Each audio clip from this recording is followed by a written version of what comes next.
Welcome. It's Saturday morning for those of you joining us who are out of bed yet. Everybody else who isn't joining us, this is just a dream, and it's actually a dream called Art of Rock. And every Saturday morning at 9 a.m. this time, we're going to get together and we're going to talk about music, making music, taking all of the awful shit in life and turning it into some fantastic, fantastic music. And you can, if I can make this damn thing work, bam, join us there on Angel Spit's Twitch every Saturday morning. This is the moment, the place, the egg that is hatching out of your chest, and an alien within it that is going to spawn new life while you die around a table. Most of these fantastic people, in fact, this thing is brought to us by Angel Spit's Patreon. Thanks. Angel Spit non-Patreon members are welcome. And most of the stuff up there is going to be free or is free at one point or something. I need more coffee right now. Angel Spit has a new album called Diesel Priest. Your parents will absolutely be ashamed of you if you play it, and they will go, this is a phrase that you never got out of, and we're really concerned now. And also, we've just released a new single called Stand in Line. Boom, there it is, and a whole bunch of awesome remixes. Some of those remixes artists will be joining us here today, and it's going to be bloody awesome. Boom. Angel Spit just also put out another mad thing called Sequence 1 Glass Jar with Ice Planet 9000. And it's spacey stuff on vinyl, which is insane, and it's great. And go listen to it. Find it on Spotify and listen to it for free. It's dope, I think. And there's a whole bunch of tracks you need to know about on Spotify right now. There's a link to them. Many of those bands are here and will be there. Go listen to it and pick one of those bands and make them one of your new favorite bands. And on the subject of the new favorite bands, if you like non-stop dark alternative rock from the Bleeding Edge, MTV TV. Follow that stuff. There it is. Look, Twitch TV /MTV TV. Listen to it, watch it. There are some fantastic bands on there. And I'm willing to bet you are going to find your new favorite band on there. Also, if you're in a band and you have a video, email them and they will play your video clip on MTV TV. All you have to do is ask, because they rock. They also run a Patreon, because it ain't cheap running a 24-hour non-stop goth industrial record label. Here's Brett. So, your mic's alive. Emma, welcome. Give me your question, oh Emma. So what do you say to the people who, the kind of cynics who say that everything's already been created, so why bother to create? Okay, that's such a beautiful question, and it's so very postmodern. Mark, I see your hand. Go for it. So there's the saying, there's nothing new under the sun, but I believe that there are an infinite number of remixes. Okay, what was that? That's great. My response to somebody who says everything's been done before is, what I would say to them is, bye, because that's a negative influence that you can't have in your creative sphere. You can't be around that. I mean, like, you've already got a voice inside your head that's telling you that you're crap and you're not good enough and da-da-da-da-da-da-da-da. So having something that is actually manifesting it out loud is not healthy. Get them out of your sphere, and that's a problem that they have, and in their time they will be enlightened enough to figure their shit out and go and do it themselves. There are so many chords in the world, and there are so many fucking notes, and there are so many combinations of notes, and if you start training, for example, you've got like regular diatonic chords, C, F, G, F, G, C, F, G, every Ramones song ever written. So there's only certain notes that can go over that, and there's a certain sequence of notes that can go over that. And sure, you are going to start recreating stuff that's been done before. I don't personally give a fuck. But then there's all these other really chords as well that you might go C, A flat major,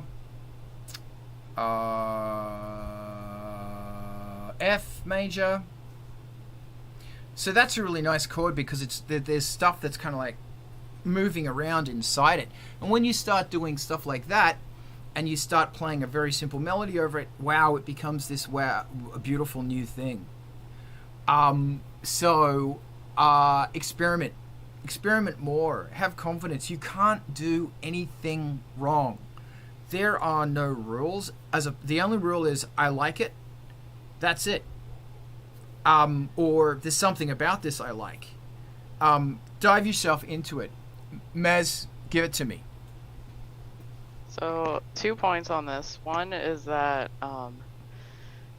like your life is only so long, and like maybe you're not doing art for the sake of like adding to the artistic canon or whatever. Maybe you're just doing it because your personality wants to experience making art, and that's a good enough reason, honestly. Because like I don't know, everyone's got the potential for like artistic talent and connection, so like why not utilize it and like just build the skill as much as you want to. And then the other thing is that like maybe it's a good thing that everything's been done, because like then it's up to you to take something that has been done and like make it your own and bring it to your audience, because like there's cultures and there's subcultures, and like not everyone is exposed to everything. So like maybe you can bring something that has been done and just bring it to your audience in the way that they want to hear it. Like maybe there's some obscure classical song that like it's been done, but like maybe like this particular group of people at this one club has never heard it before, so they'd appreciate hearing it in a different style. So yeah, there's like, sure, everything's been done, but everything hasn't been done rearranged the way that Mark said. Like there's millions of remixes. So yeah, always don't let it stop you. Beautifully said. As we welcome Vince. Brett, welcome back. What you got? I was just going to say, things may be done. However, I kind of look at those things that are already done as just kind of rules. What hasn't happened is your interpretation of it. And that's kind of like what Messi was saying there too. So if you want it to be less of that, grab sounds and grab things that are personal to you out of your world, mix them in. Now that piece of art can't be something someone else has done because they didn't have your experience going into it. This is wonderful, wonderful, wonderfulness. I went. Oh, Brett, did I just cut you off, or you're done? Oh no, I was done. You nailed it. I love that. Like, there is so much to create, because like for example, and stop me if I'm just talking shit here. Some people, when they sing to a certain scale. And if they're not trained to hit the notes exactly as they are, which is kind of boring, but required sometimes. If you're not trained, quite often there's going to be a natural scale that you have. Sometimes when you go to the major third, it might not be a major third and it might not be a minor third. It might be halfway. And that's really cool. When you sing a fifth, it might be kind of flat, because naturally fifths are supposed to be a bit flat. Same with the sixth, da da da da da da da da. Point being is that it is the most exciting thing to experiment and to have no idea what you're doing. And it's really funny and daunting, like when you just go out going, I don't know what I'm doing, and you're creating stuff. When you look back at that period, you will just go, I need to find that again. I need to find the thing where I was a child, lost in the wilderness of rock, and I didn't know what I was doing, to actually create again, absolutely fresh. And I'm currently in that place now that I've just finished something, and now I'm starting on a second album of that thing. And because the album's done, it's like, well, there's the rule book. But that album was written without a rule book. The whole album, the whole point of the album was getting away from rules. And now I'm going back to it, and because of my analytical mind, I'm just going, rules I have to get in. So, experiment, play. I mean, like, I have mentioned this before. Have you ever played with stuff like, you might have a little thing going in 16, 16ths in a bar, and then there's another one going in 15ths. So as this one, they start tumbling over each other, because this is 15/16ths and this is 16/16ths. So this is fitting into a bar perfectly, and this other one is not knocking out each time. So what happens is that they start making these really interesting patterns on top of each other. Yes, polyrhythms. Thank you, Mark. But you're doing that not just with like percussive instruments, which is good fun, but you could also do that with melodic instruments. And so bits start clashing. And always remember the wonderful emotion is in that clashing moment where chords don't work, or they do work, but they're kind of like going like this a bit.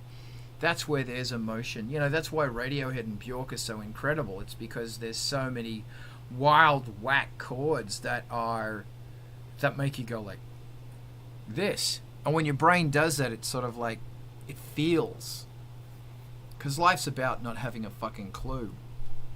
So, yeah. I don't have people who say everything's been done. I can't. Seriously, I just have to walk away from them. I can't have that conversation.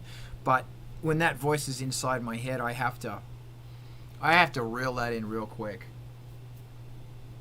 Well, and I mean, things being done is also kind of inspiration, you know?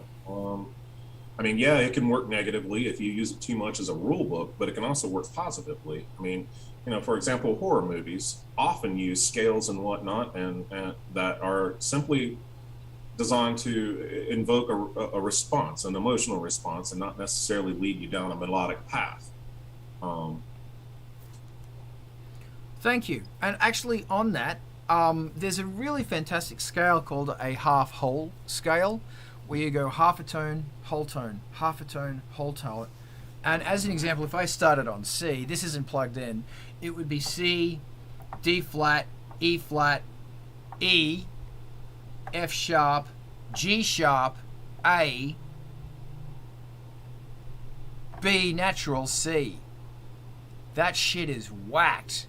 And so that was a half whole, and then there's whole half, where it goes a whole tone, so it will be C, D, E flat, F, F sharp, G, butter, you get the vote. Play with this shit, because when you start, this is what's crazy about the human brain, is that when you train it, and it takes moments to train the brain, 4 bars. When you go, okay, well, here's, like I was saying before, here's 1, 4, 5, C, F, G, and that's, your brain automatically goes, okay, cool, I'm a flower now waiting to receive fundamental CFG information, like fundamental diatonic, play it on your keyboard easy. But when you start throwing chords at your brain that are not logical or not normal, or melody lines that are not normal, your brain goes, oh, throw that organized stuff away, what's this?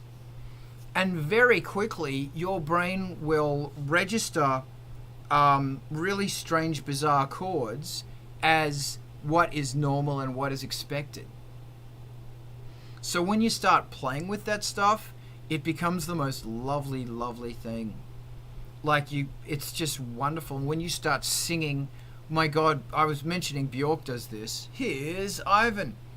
Bjork's so good at, using really diminished scales and really bent stuff and making it sound absolutely beautiful, because there's beauty in it.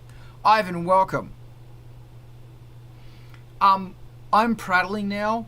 Does anybody else want to throw in here, add another question to this, or we can just fang on over to another question?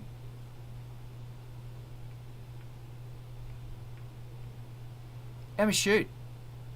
I would just throw in that, personally, I'm of the opinion that every part of your being influences what you create.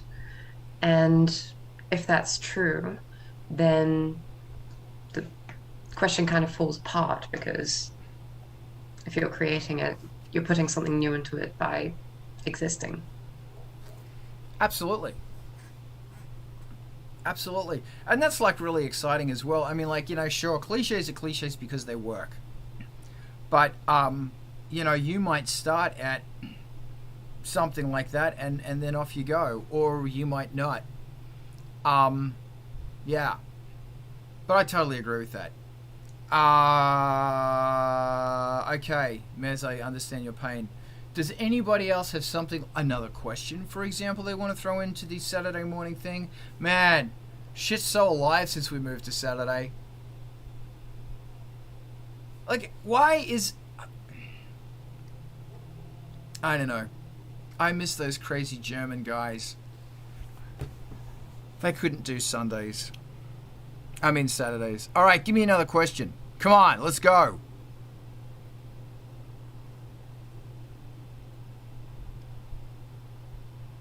Trying to think of it. Oh, I'm trying to think of a question. Oh, Jesus, this fucking sucks. You bastards. Alright, I could go on a rant. Ivan, normally I have to fucking pay you to shut up. And now you're all quiet. Give me a question.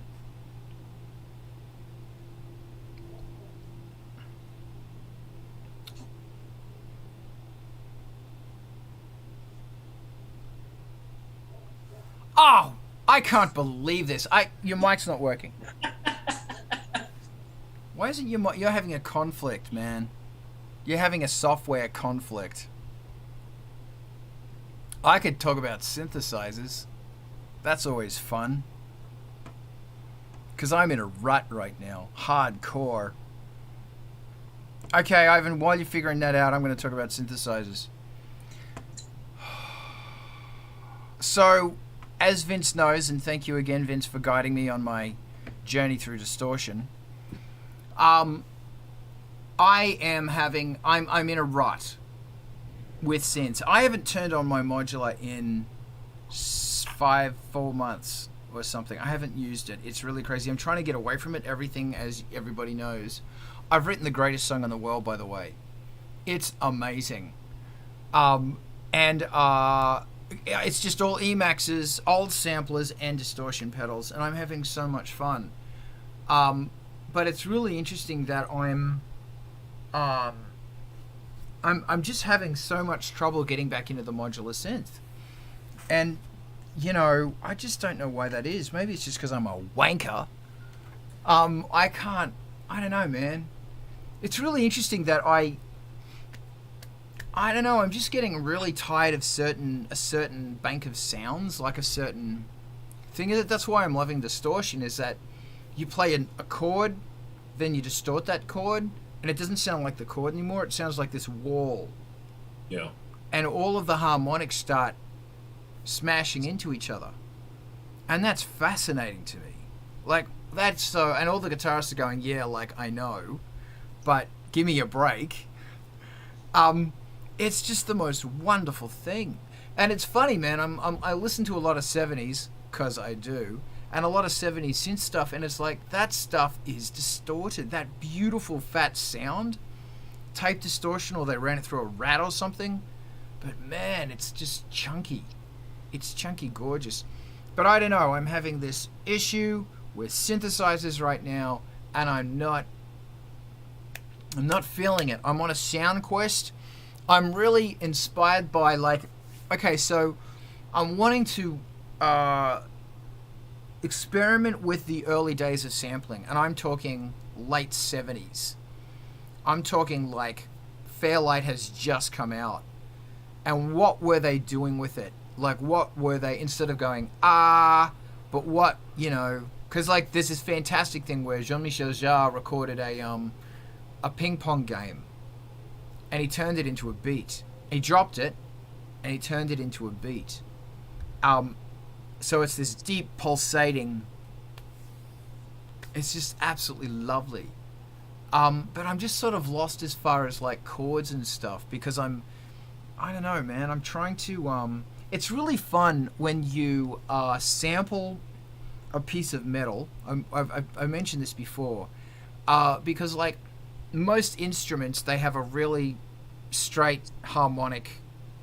You know, for example, if you're twanging a guitar, da, there's a harmonic overture overtone system in that makes sense, and it's pingy and it's beautiful.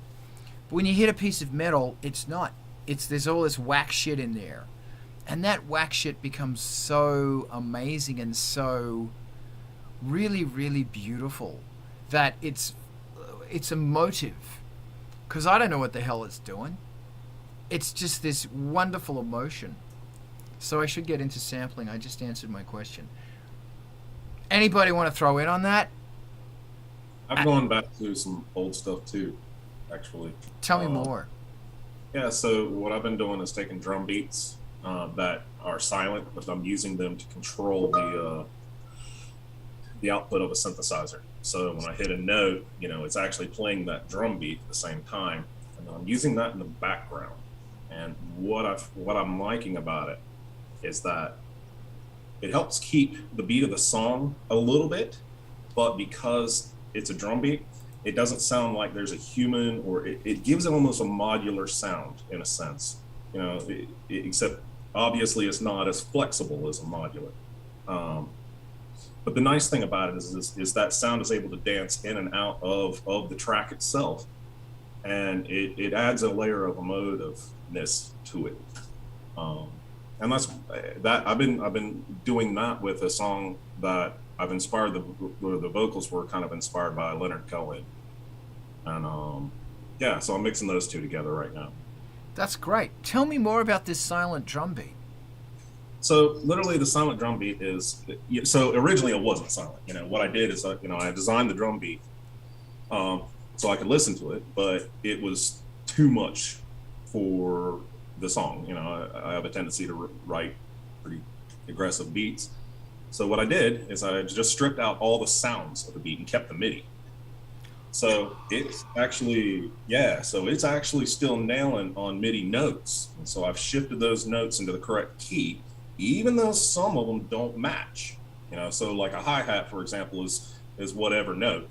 And I don't care. You know, it's fine that it has a few notes that are not right, because again, it's a supporting track. It's something to bring a little bit of chaos to the overall piece. And so basically I designed the drum beat, kept the MIDI, tossed the sound, used the MIDI to control a synthesizer, and it gives that synthesizer a nice pulse without actually having to program the synthesizer to have that pulse. That's cool. That's really cool. Give me more questions or comments. Does anybody else? Come on, throw in. I'm in a room full of sound designers and synth heads here, and everybody is getting their cat. Come on, let's talk about sound. Okay, so I feel like when I go to play an instrument, I love that like playing the wrong note kind of sound and just like doing what your ear doesn't expect, but I feel like I do that too much. How do I like rein that in? Vince. Let's hear it. That's a real simple answer. Don't.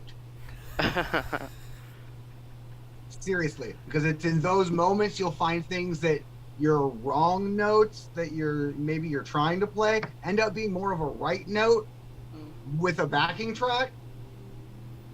So like, do that, keep doing that, but like, make something to go behind it first. Make yourself a simple drum beat or bass line to follow while you do it. And then you'll find things that match up and things that may not necessarily match up, but it still sounds dope, so it works. Cool. And that's where the experimentation comes from. It's basically how I've written every guitar thing I've ever written. That's I start with, well, let me see what I got, and then I go, no, let's throw a beat on it, and then I put the beat on it, and then it turns into something entirely different. But it's still initially based in the idea I had beforehand. So, yeah, keep doing that, because the experimentation is the key to doing something new. Cool.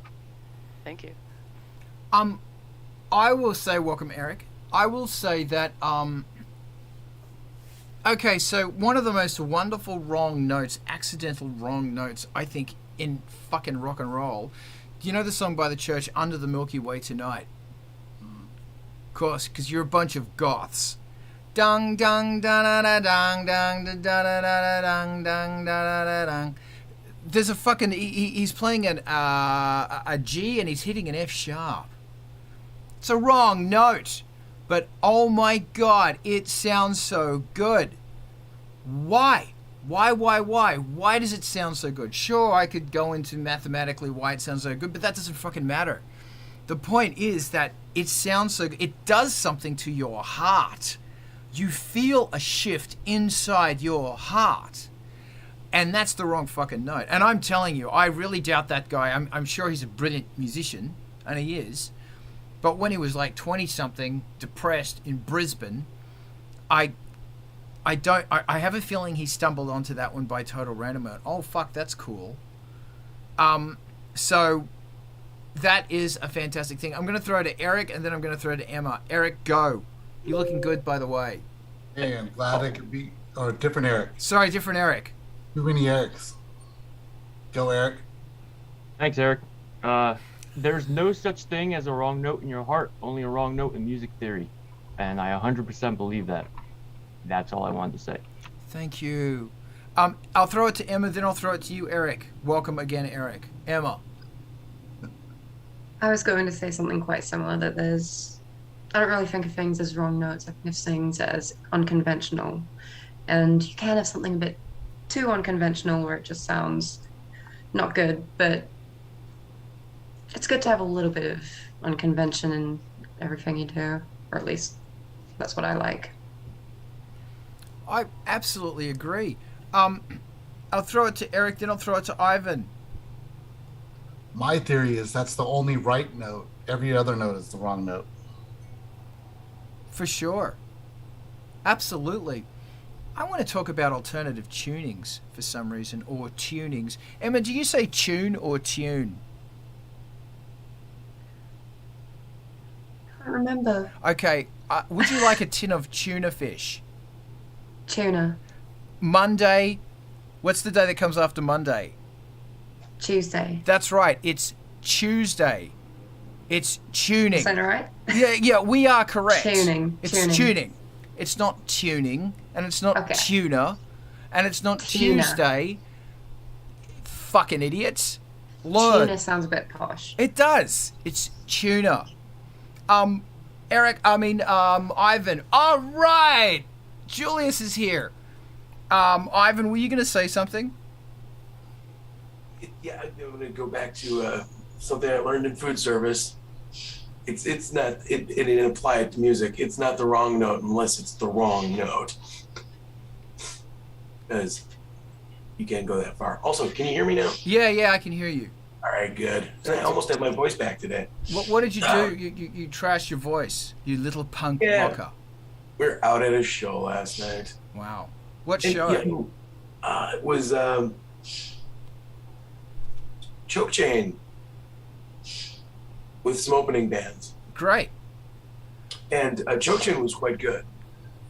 Coming up with discoveries on the whole one-man on stage band thing. And it is really difficult to have stage presence if you are like this the entire time. So was he like that the entire time? Oh, Choke Chain did an amazing job. There's two guys. Right. So, lead singer was able, the singer was able to focus on the audience, but one of the opening acts, like, he was writing an email to his mum. Yeah. That's the joke about Kraftwerk. Like they're all emailing each other. Welcome, Julius. It's good to see you. And everybody welcome Emma. Emma's from New Zealand. It's 4 a.m. 4:30 a.m. Good job, Emma. That's right, Eric. I've trained you well. Okay, so I want to talk about alternative tuning. tuning. And so it's really fun to get your guitar and obviously drop D, that's great, or drop C, that's great, but do something crazy.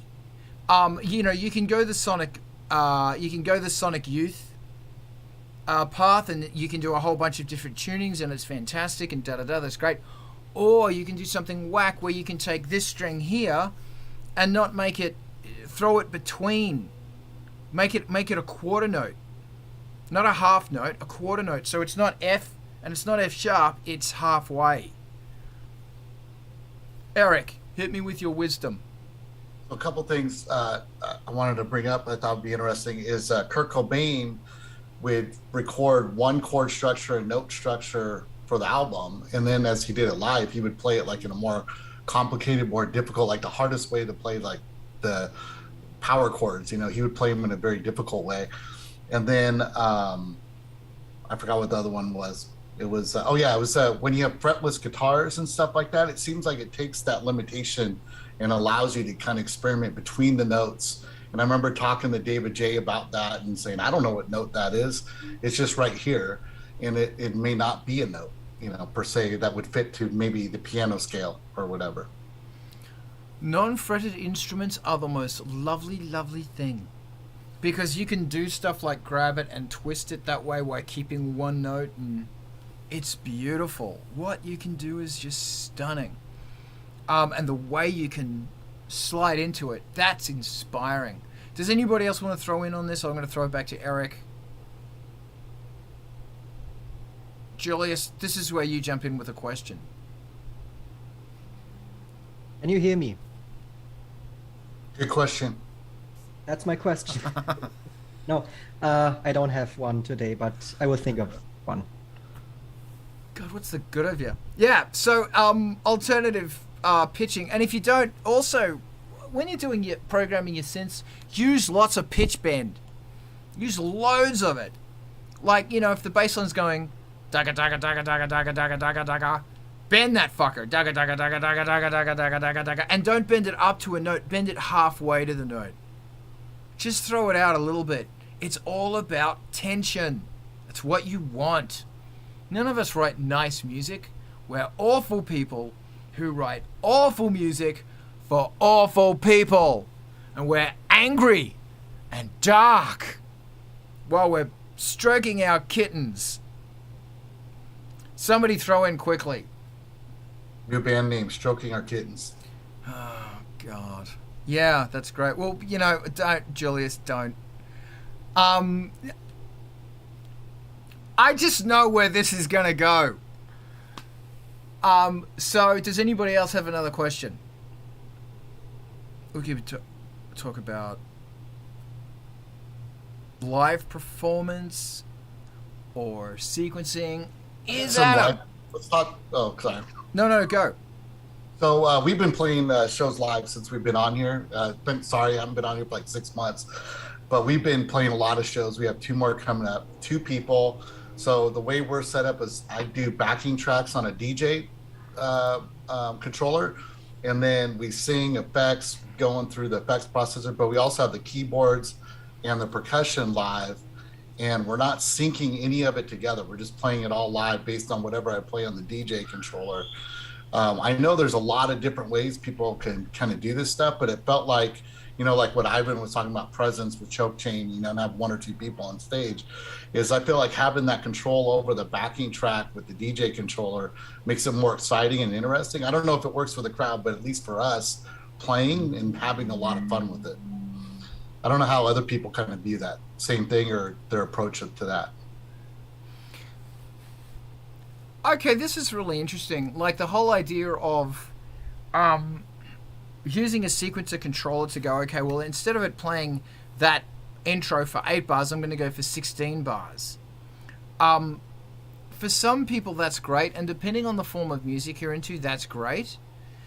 But I have found that it's not a solid idea because usually I'm dealing with a whole bunch of people who have rehearsed stuff and they just want to hit that mark.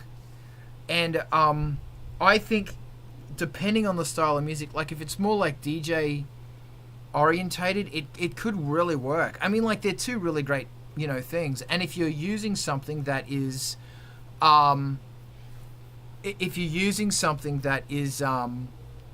reliably is going to allow you to throw between verse A, then chorus, butter, then sure, do it. As long as you guys are communicating, because that's the thing that always gets me is like, okay, we're going to do that. We're going to double play that verse. Yeah, one of the things we did too, we did a couple streaming shows where I know Diane saw this, and Adam saw this show, where I was DJing backing tracks from like Angel Spit or from Oomph or from Leather Strip, and then my brother would play live on top of them, and then we were just mixing them back and forth. It was very chill out, but man, it took a lot of communication the whole time back and forth, saying, okay, doing this, offbeat, changing this, changing the key. But it's very interesting and fun to do. It's very experimental for us. Awesome. That sounds mad. Julius. Okay, so I came up with a question, but it's a completely different topic. Okay. Well, what I want to do is hold that. Adam, did you want to talk about Eric's thing? All right. Go. Right on. Okay, so DJ software for backing tracks, right? I do that as well. And one of the things that's very cool about modern DJ software, so your concern there, Carl, was like, you know, hitting the structural points, you know, the signposts in the song, you know, the verse, bridge, chorus parts. You can set all of those to the pads on the controllers so that you have your cue points all set so that you can be performing live and, you know, loop something or glitch it out or whatever, and then, you know, you want to go to the bridge, bam, you're in the bridge. It's very doable. And I was thinking about this while you were talking, Eric. Ustreak, I don't know how he's doing stuff nowadays, but in the 2000s he was using an iPod to run his backing tracks.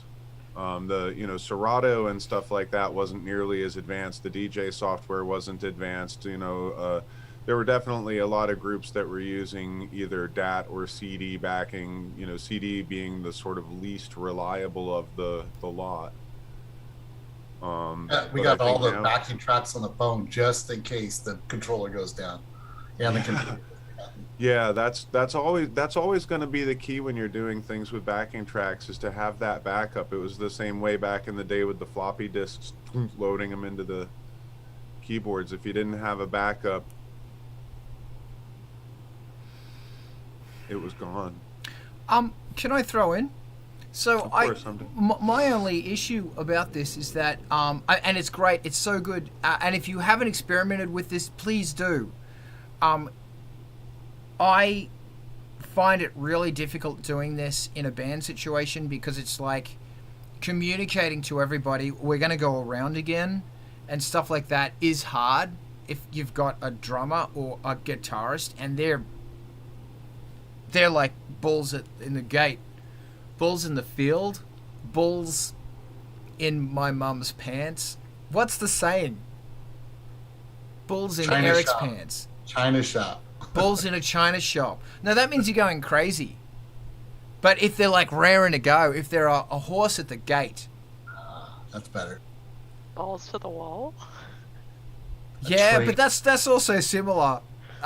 You could say balls in a China shop or balls to the wall. Or balls in your torch. Wasn't that a Rage Against the Machine? Bulls on Parade. Sorry. Yeah, so that's my only hindrance with that. Eric, did you want to talk about the joys of DJ software live?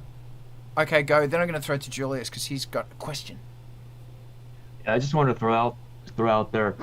I've been performing by myself for a long time, and before DJs and being a musician, guitarist, bass player, keyboards, I did that before getting into more electronic stuff. But when I started getting into electronic stuff, I did the same thing Adam was saying, but not an iPod. I had a Creative Zen MP3 player, but that's what I played all my backing track around, and then I would play live keyboards and sing, and then everything else was programmed into that, so I didn't have to worry about any of that, because singing and playing keyboard at one time is enough to worry about.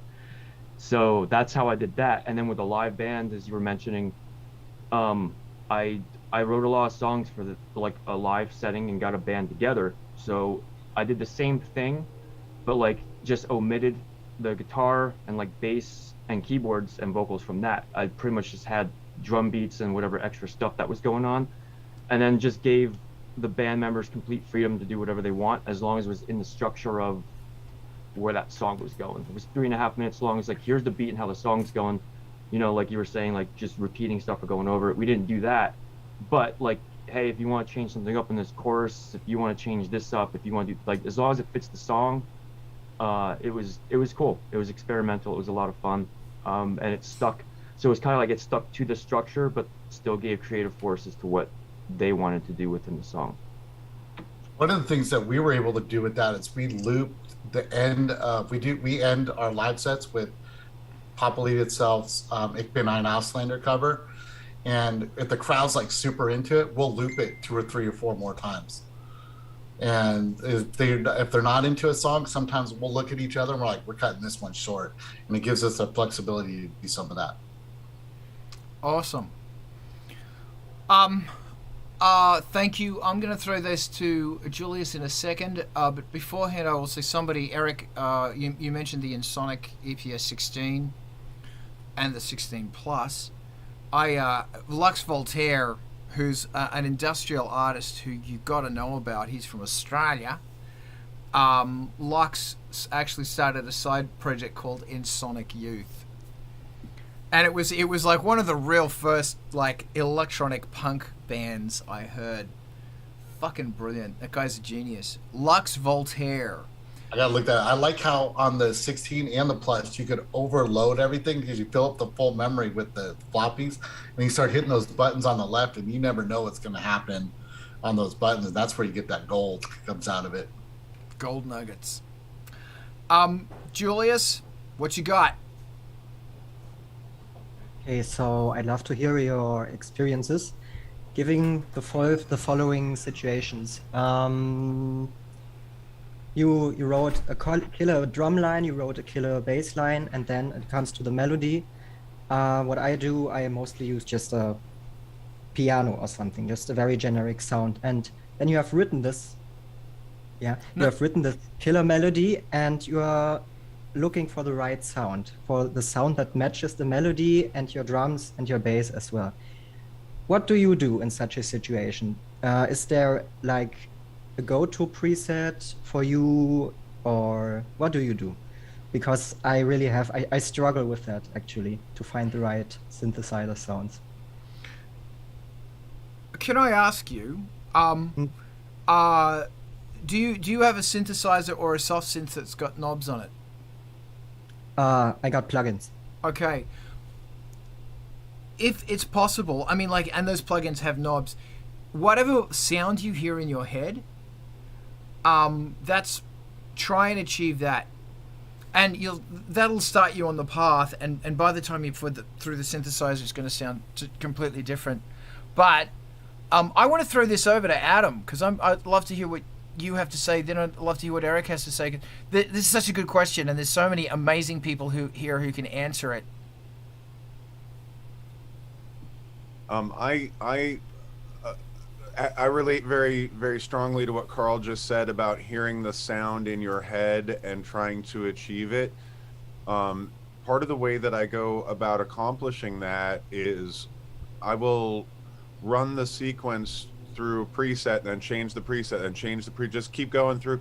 And what I'm looking for is I'm looking for those characteristics that are close to what's in my head, because then that's when I get into the knobs and start tweaking it, and maybe maybe run it through some additional processing or whatever. But usually what I'm looking for is like an overall tone to the sound. Like if I want something that's like very staccato and goes dunk dunk dunk dunk dunk, I gotta find a sound that goes dunk dunk dunk to begin with. And if I want if I want something that's going to be growly and change over time and that kind of thing, then I need to find things. So yeah, I definitely will take a sequence and run it, even duplicate it and try it with some different variations until I kind of hit that sound. And the other thing too is like a lot of times, how do I express this? A lot of like one of the things that I really try not to do when I'm actually creating sounds, I try not to rely on any of the post-processing effects to create the character of the sound itself. Everybody's nodding their head because they've all been through that, where it's like, yeah, and then you go and you put it in and like your reverb sounds weird because you kind of used a reverb to make that sound, but it doesn't fit in the other reverb and that kind of thing. Yeah. So that's kind of one of the things that I try to avoid, is anything that is like effect dependent. Although I will say this, there have been a few happy accidents where I've thrown an effect on something and it does this crazy weird thing and I hit record and I can never make it happen again. For sure. No, that's a big part of it, is hit record. Yeah. Thank you. That was really good. Eric. Yeah, so it's interesting. I'm not like a musician. I'm like a programmer, producer, writer kind of person. So if I start with piano, I can never get off of that sound. Like it just stays piano forever for me. Like I can't imagine the song differently. I get stuck a lot of times with whatever sound I start with. So when I'm starting, I start with the bass line, then I usually add a kick and maybe limited percussion, but it's usually the bass line and then the melody comes later. And a lot of times, like I'll be told by someone like Carl or someone, go, there is no melody in your song. And then I got to figure out if I need to put it in there, but I get on a bass that I like the sound, like what Adam's saying, whether it's a very, tight bass, a growly bass, like a Reese or something that's moving more. And then I'll go through presets and stuff like that too. But what happens to me sometimes is like the happy accents, like what Adam's saying, is I end up started writing a totally different song in the middle of that song and have to save it as another one and start working on it. But I do like experimenting with the live keyboards too, because you could just start just advancing through those sounds while you're playing them a lot quicker than VST. But a lot of times I put down the main bass line, get that really tough bass that I'm looking for to get the feeling I'm looking for, maybe lay down some vocals, but I'll take that bass line, start putting variations that become the melody over it with different sounds. And then what I've been learning too lately is I didn't do this for the last couple of years. I just left the bass line how it was. Now I'm going to the bass line and trying to take things out of the bass line and make it so it's not the same track on every single sound, and make it so it's supporting what becomes the melody. That's great, man. This is a great conversation. This is so many different perspectives here. And also guitarists, fucking throw in, because you guys generate goddamn sounds too. So Brett. So what I typically do, and you're giving an example where I've got a drum beat I like, I got a bass line I like. Basically I got most of the elements there for the song. If I'm stuck and I don't have a natural way to go, I typically kind of take off my creator's hat and I just start jamming with it. I pretend they're all doing that thing. And then I'm just cycling through sounds, and I'll pick up a guitar. I'll pick up an acoustic, for example. I'll play a drum.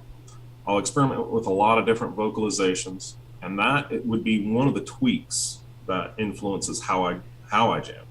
So if I have lyrics for a song, that means I have an idea at least for that story. So I'm going to let part of that story influence the direction of the song. If I'm doing something insidious, then I know I want things that are going to make the hairs on the back of your neck stand up at certain points. If I'm doing something aggressive, I'm going to want sounds that are going to make you put a fist through the wall. So it kind of depends on that jam session, what I've got there, if I've got lyrics. Instrumentals, on the other hand, I haven't done many of those lately, because that's honestly where I get the most freeform, and I'll just I'll pack sounds in that just sends you for a ride, and I'll pull out elements of what I've created throughout it, like everyone has discussed, or like I heard discussed as well. These ideas that I would ordinarily say this should be another song, I'll just allow it to bleed through, and I'll just allow that to be a journey. So ultimately, I guess to sum all that up is I jam with it. Good on you. Thank you so much, Brett. Is it okay if I go after Ivan? Thank you, Adam. Ivan, hit me. So, on the interacting with the VST and doing sound design, pick up one of these. They're dirt cheap. It's the Easy Control 9. They sell these on Amazon for like $20, and it's just a bunch of faders and knobs. Map those to the faders and knobs on the VST, and now you don't have to reach for your mouse, which just made interacting with the VST not suck, or at least suck less. I use it all the time for that, because now it feels like you're working with a real synth sitting on your desktop. Because you've got your keyboard, you've got this, and you get control of everything. And that's great. Also, gonna totally agree. If you can make it sound good with piano, you can make it sound good with anything. Because the piano's it's your musical adding machine. Like all the ratios are just like conveniently located right there. They're just gonna always sound. You're gonna be able to easily tell the difference between what's going on. Easily tell what's going on with piano sound. And when I'm working on something and it starts to get too cumbersome for the digital hardware here in my room, I'll go out to the front room and use the 88 key, 120-year-old, bar piano that's been sitting in that front room for 120 years, and it helps. Because once it's good there, then I know that I can bring it back in here and play the same thing on the key bed that doesn't feel as good. Thank you. This is such a really. Oh no, please keep going. Yeah. Also, I'm really these days, especially, I often find that when I'm writing something new, I go into it with it starts out as a thought experiment. What can I do with this particular instrument, and or this small selection of VSTs that I use on a daily basis. What can I do with just these to get started? And it always starts out as, this is just an experiment. I'm going to see what kind of beats I can make with the Korg Op 6, drum kits, and then all of a sudden I'm dragging in the Roland stuff, and next thing you know, I've got a whole there's a whole song, and last Wednesday we tracked vocals. Oh, good on you, mate. Thank you. This is fantastic. Julius, can I just throw it back to you for a moment? What is a band or genre that you are inspired by it, or you are looking for the sound of, or are you trying to free your mind? Oh, that's not so easy to answer, because I come from the metal side of music, actually, mainly new metal. Yes, fuck me, right? And and then there is industrial as well and other electronic influences. So I'm kind of trying to combine these, and that's my main problem, actually. I have a vague imagination of the sound I want to achieve, but I didn't achieve it yet. Not the way I wanted to, at least. Okay. So this is really fascinating because, okay, my favorite sound design band is probably The Prodigy, because Liam Howlett is so fucking good. Like, the beats, the sound, like, he's really, really, really good. When you, so now that I know it's metal, we're probably going for something that's more harsh. So what I would be doing is, step one, start with the sound. You're going to need a good synthesizer. and you're going to need a sound that can do frequency modulation and or sync. Sync's good fun. Oscillator syncing, and can really get into the sound and fuck it up. Of course, Brent will back me up on this one. The best synth for really destroying sound is the K2000. It's barbaric. And its metal is wholly ungodly McFuck. They hardly sell any bad synths these days. I don't know what you're looking at. ET4 comparison. All right, cool. Thank you. Emma, I see you overhand. I'll throw you in after Adam. I know. No, too late now. You're in. You better think of something to say. No, I'm kidding. So step one is, and you know, we were having a conversation the other week about the 6 fucking Korg OP6 thing. Having a sound that you can produce a clear sound on, that is a synth that can make a clear, big, beautiful sound, is great. But when you have the ability for that synthesizer to then drastically disturb that sound, it becomes a really fun thing, because within that destruction there is emotion. And the Rev 2 is also really bloody good at that, where I can say on this pitch wheel, what I'm going to do on the mod wheel is it's going to start off with being a really simple sound where the two oscillators are synced to each other. But as I increase the wheel, it's going to be getting the oscillator, and it's going to lift its pitch up. So it's going to start really contorting that the syncing that's going on. Then I might do a thing as well. So those two oscillators are syncing together. Then I'm going to do a thing as well where it's going to get the chorus, and it's going to start shaking that chorus, and then it's going to divert it into a distortion unit. So when the sound is normal, it's normal. And distortion is really excellent because it's going to start destroying those upper partials that make the sound so crazy. But then as you start interfering with the sound at the fundamental synthesis part, like oscillator syncing and stuff like that, you start to really hurt it. My beloved Moog, FYI, my Mini that I fucking love, the Voyager, I found out today that the third oscillator is out of tune. It's fucked. I have to send it to the doctor.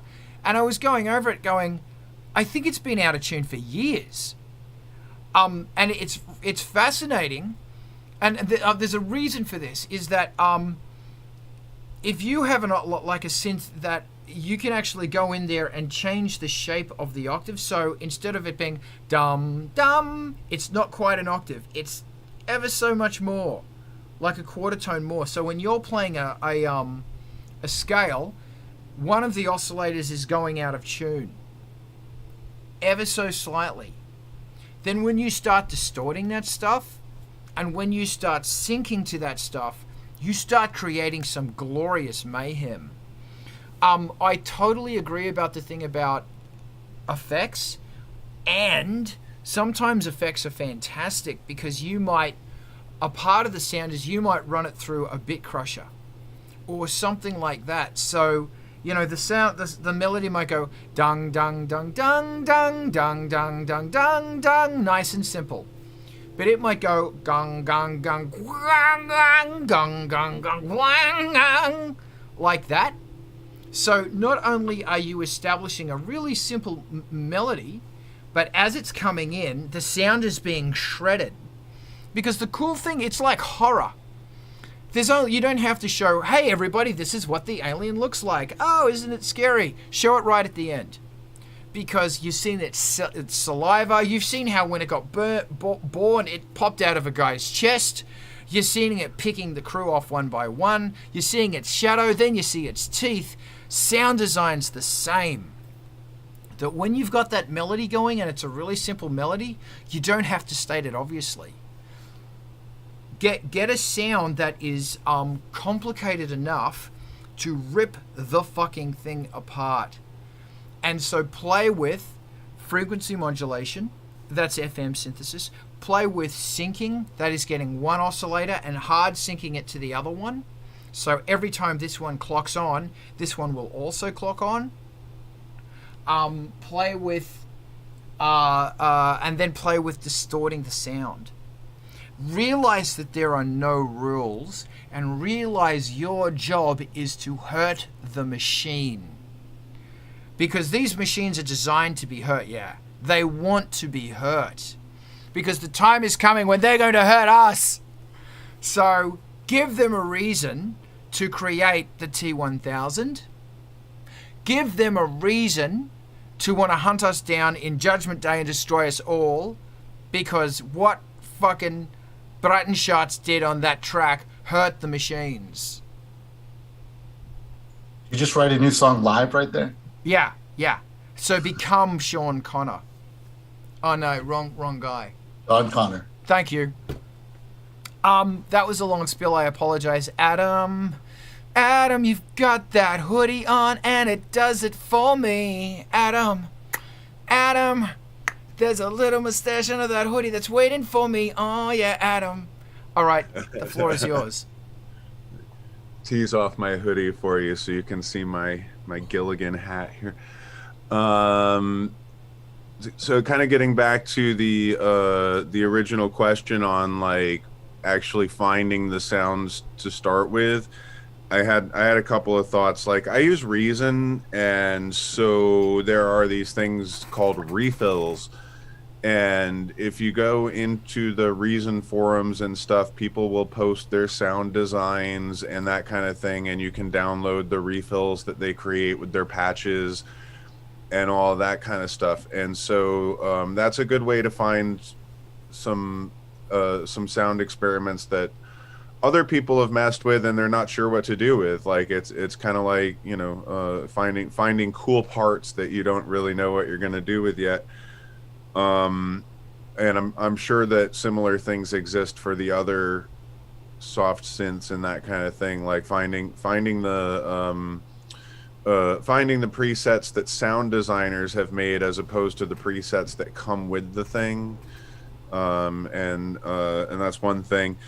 Another thing that I was thinking is that I will go through and just listen to presets on stuff, and when I find things that I like, you know, this is when you're like, well, I don't really know what to do kind of thing, and I'm bored, and you just want to like listen to the noise that your machine can make. And so you go through and you listen to the presets and you see what's in there, and you throw them in a folder of favorites or something. You know, you put a little star next to them and say like, hey, that might be something that I can use. And then when you do have that melody idea and you're not really sure where to go with it, you can say, well, you know, I have these favorite things that I liked, you know, maybe one of those will work, you know.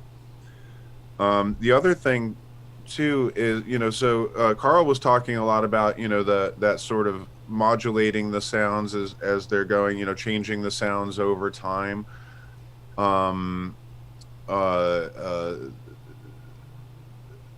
That's, you know, there's a couple of different ways to approach that. You know, one is through the effects processing, and the other is you know, in creating automations in your patches. So like, you know, you can create automations so that the computer turns the knob for you, you know.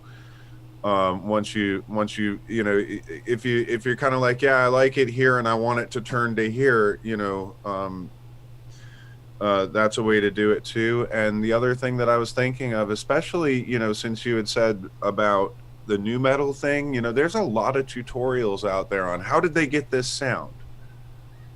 So, you know, if you like, there have been times like when I first started doing remixing and stuff, I would go on YouTube and I would be like, how do, you know, I'd go on Google and just type in like the most basic question, like, how do you do that sound kind of thing? How do you make that bouncy electro sound, right? And then I'm watching a tutorial on sidechains, you know. So that's a good way to kind of figure out if there's something that you've heard in somebody else's piece of music, there's somebody else out there that has figured out how they accomplished that. You know, I know in the guitar world there's a million setup recreations and that kind of thing, like how to get that guitar player's sound and that kind of thing. And there's a bunch of stuff out there for synths. I'm thinking there, I don't know if he's still on YouTube or whatever, but there was this one cat called Boy in a Band. And Boy in a Band, yeah, everybody's nodding their heads because we've all watched Boy in a Band tutorials at some point. Really great sort of fundamental electronic sound design and DAW tutorials. So that's a good one to check out. And that was my thoughts on that. Thank you very much. Just super quickly before I throw to Eric, remember, doing this is going to take time. This is the pleasure and fun of sound design.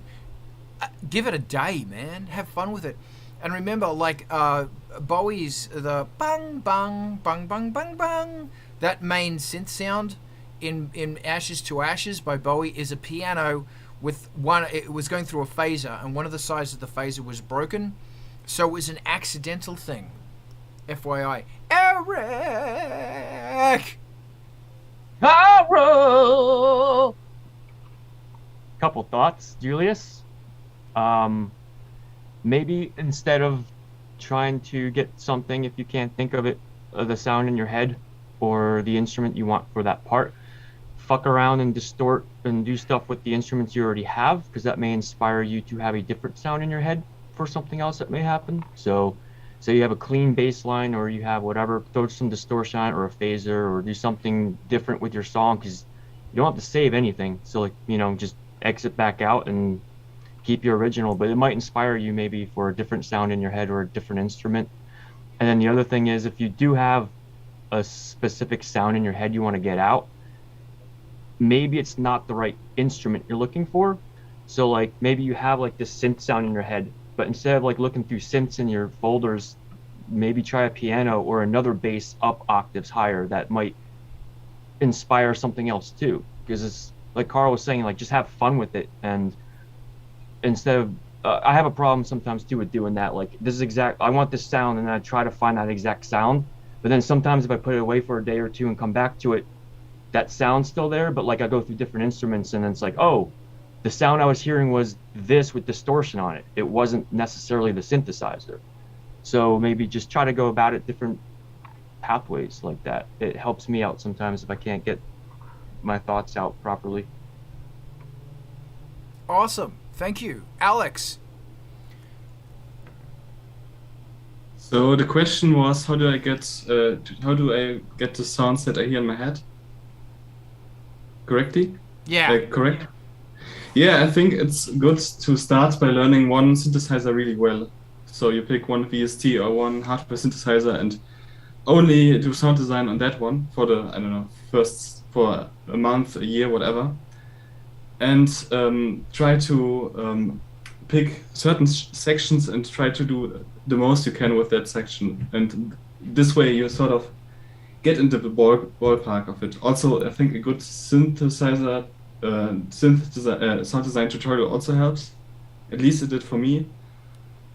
And I think if you do a special sound design for a song, it might help to do it in a loop to your other audio. So you have like your mixed looping, and you have played something in with your keyboard or programmed something in, and while it loops you tweak the synthesizer and change the parameters so you find something that works in the context of the piece, because I feel like sometimes more interesting sounds are created that way, that are specific to the song. Brilliant, man. Thank you so much. I'm going to go in after you, Eric, but here's Mez. Hey, so I had a little bit of a question with Carl was going on about the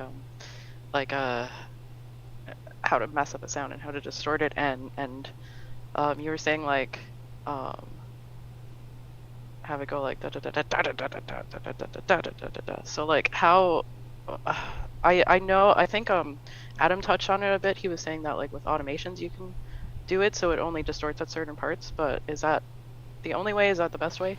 There's a million ways. It depends on the synth, and it depends on the hardware, and it depends on your DAW. I meant to say DAW, not hardware, because soft synths do this as well. So what you might do is you, for example, on the Rev 2, I will assign the fuckage to the modulation wheel. So and that's MIDI controller 1. So as I'm going along, I just increase that. And it's really important as you, every time you state the melody, that riff, it's got to be different. There's got to be more fuckage going on. So you're bringing it up. It might have first time, none. Second time, start with like 20%, and at the end of it, you go, wah, wah, wah, wah, then back down. Wah, wah, wah. Then at the next one, it starts at 40%, and it's going wah, wah, wah, wah, all the way through. And then the last one is just balls out. Or it's in a china shop, or it's in a balls shop, or so many different things. I don't know what animal, and I don't understand what shop, but I know that it's wreaking havoc. So that thing is all on the wheel, and I'm rocking it. Whereas with the Moog, what I will be doing in that one is I will be going, okay, controller 19 is for the filter. This controller is going to control the actual tuning of the oscillator. This one is going to be turning on and off the hard sync. All of these different things that I will be fucking with as it goes. So they're all controllers, and they can be automated from within your machine. You just have to assign them. And each synthesizer is going to have a controller number that you got to jump on and tweak to make the fuckage happen. My advice would be keep it simple and make sure it's so easy to create something that is just crazy noise, but you might not want that because you might lose the integrity of the melody line. And also if there's balls out guitars going, or bull out, or china shop out, or all of these sort of forms of out going on, you might just want a really simple, clear, square wave synth sound. Maybe it's getting a bit crushed or something. I don't know, a little tiny bit. Because there's a time for clarity, and then there's a time for chaos. And you get to decide when they are. Eric! Oh, Eric, you have to give your answer like Eddie Vedder. In what? From Eddie Vedder from Pearl Jam. Oh, okay. Okay. Bars and cars, I say. So, you didn't know I was actually going to say his line, but so a lot of things to that. So, with a DAW, I use FL Studio, and you can automate a lot of these filters and opening them and closing them and stuff like that. So as you're going through the production, I like to do it during the song, and I go back and see if there's more I can do to it. But one of the tricks I like doing too is turning a bass sound that's a clear set of notes when the verse kicks in, is maybe make it more atonal and take the notes out of it. So it's just very kind of in the middle, and then it opens back up. And then you can, do that with filters and automated stuff. But I also like to find a couple of filters that I like to tweak, especially on the sounds that have more mid or your bit crushing and stuff, and assigning them to like some kind of manual XY controller, like a Chaos Pad or something on my keyboard, even if it's 2 knobs. So I can go in there and kind of manually tweak them and find those things so I can tweak it during the whole thing. But what I also like to do is I set a time that's not writing music and recording a track for sound design. And I'll just go into the DAW, and I have a template set up that has different filters that just do wacky things and filters on top of each other. And that way I don't have to spend 30 minutes remembering what filters to get into wacky places. I can just throw sounds and samples and interesting things in there super quick and just start writing them out, printing them out to samples that I can use later. And I try to keep them atonal, so there's it's easy to use them later, or try to remember or write the note on them if there is a note.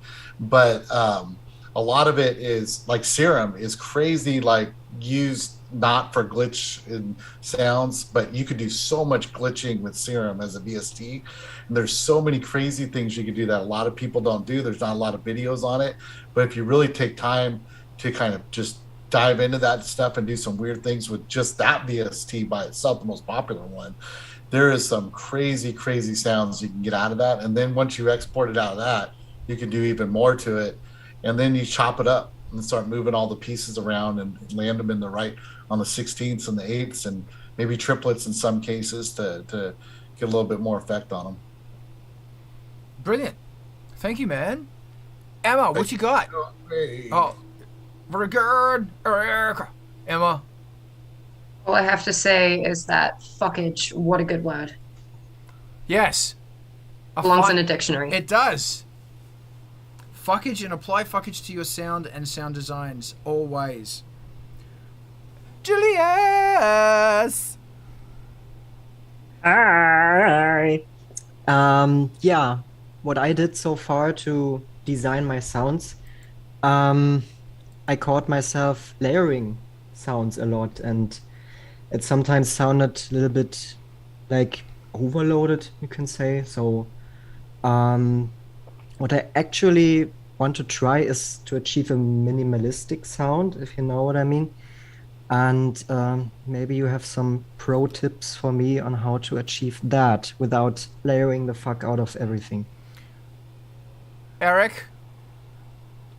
I was just gonna mention, when you layer sounds, you have to make they'll get overloaded because you'll have same frequencies, so they'll just mud and then sound bad. So if you're layering sounds, it's best to do different frequencies and cut different sounds out of certain instruments, and you can get nice layers like that. When you have too much in one specific area, it muds it and it sounds like.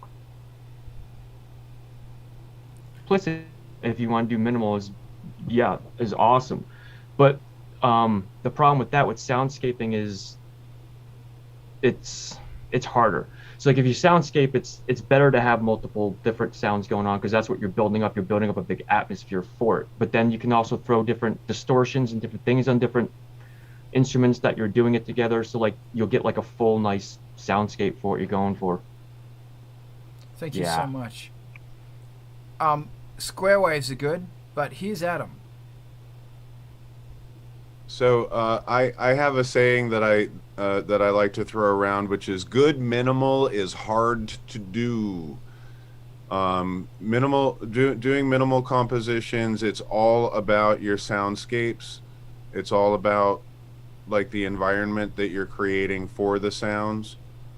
And pockets, man. Pockets.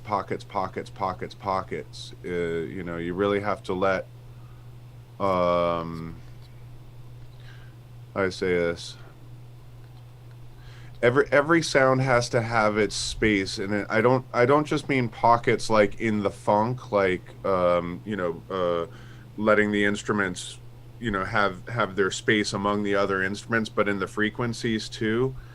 And I think from the DJ side of thing, we talk a lot about minimal house and minimal techno, minimal dance music kind of thing, and that type of stuff being designed to be played in nightclubs.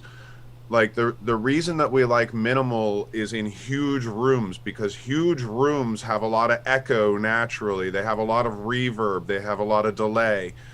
And so very complicated, busy sort of stuff is it turns to a jangly mess. If you're in the middle of a big room on a dance floor, it just turns into this right? But the minimal music cuts through all that reverb. It takes advantage of that reverb. So instead of being like dunk dunk, it's like dunk dunk. Like it makes it huge. So this is where I'm gonna go back to who was it? It was David Byrne, I think, that talked about this. He said that the space in which the music is performed affects the composition of the music itself. And so, like, if you have a little concrete club like CBGB's, that's a very jangly, bouncy room, and you play this very bouncy, jangly stuff, it's taking advantage of that room. If you're in a giant cathedral that has long reverbs and echoes, then you want to think like the monks, right? You want to think like those compositions where they have these long sweeping sounds that create chords as they decay with the sounds that are coming in, like the organ music and that sort of thing. And so when you're working on minimal music, that's the kind of environment that you're creating. So you're deciding on the environment soundscape, you know, that's here, right? Your stereo space, and also thinking about how to take advantage of the playback system that it's intended for. Fantastic, thank you. Julius, I'm just going to say really quickly, a square wave that's got chorus on it. It might have a bit of a portamento, so it jumps between the notes, it slides between the notes. And if there's going to be a bit of fuckage involved, run it through a bit crusher. Because don't just start it, because square waves are kind of already butter, and that will, if you've got a wall of mayhem and craziness happening, that's going to cut through. And you don't probably need to fuckify it too much. Fuckify is another word that I'm getting painted currently. You don't need to fuckify it too much. Go ahead. I just accidentally wrote Bit Russia. Just wanting to let you know that. Bit Russia. I like it. And All Is Full of Love, which is another Bjork song. But Enya did Sail Away. Oh yeah, Orinoco Flow. What a hardcore songs that I know Brent's really into that one. Yeah, you sure are. You sure are. That's what you like. You want some Enya, don't ya? Here's someone else who likes Enya, is Eric. You have to sing it to me like you're an Enya. And I can't even remember what that song sounds like. I'll put it in your brain and it'll never come out. It's like the dun dun dun. I can't remember. I've got a different song in my head. You know, it's funny. I was listening to Adam talk about the reverb stuff, and it's funny. I just got a track back while we're in here from John Meerland, who I'm working with on a couple tracks, and he is like really talented sound design, minimalistic especially. He does a lot of Klaus Larson stuff, Leatherstrip stuff, and he sent me back the first couple tracks, and there was so much reverb on them, and they're not mastered. I was like, I got scared. But as soon as you hear them be mastered, it's like, where'd all that reverb go? So it's like, it's interesting because in different stages, that reverb's different also. So like, you know, mixing it while you're working on the track, you know, changing how much or how you're using it throughout the whole production. And then the mastering piece of it, different instruments, your vocals, that reverb changes a lot once you start mastering it and you're compressing it and doing all that stuff to it. So, you know, they all have kind of, some get bigger, some get more pushed to the back, some, you know, do weird things and phasing things that cause problems or whatever. But I was just thinking of that, and we're in the track that we were working on. It's very simple. It's just drums, bass, and some drone sounds being used like pads. And so the reverb plays a lot, and the compression plays a lot in how you're compressing those sounds as well. Brilliant. I love it. Julius, your question has not been answered in the best way possible. Did you want any clarification or anything on this? No, I will just digest what I got, and maybe I will come back with a similar question next time. All right, cool. Does anybody else have a question that they don't want answered?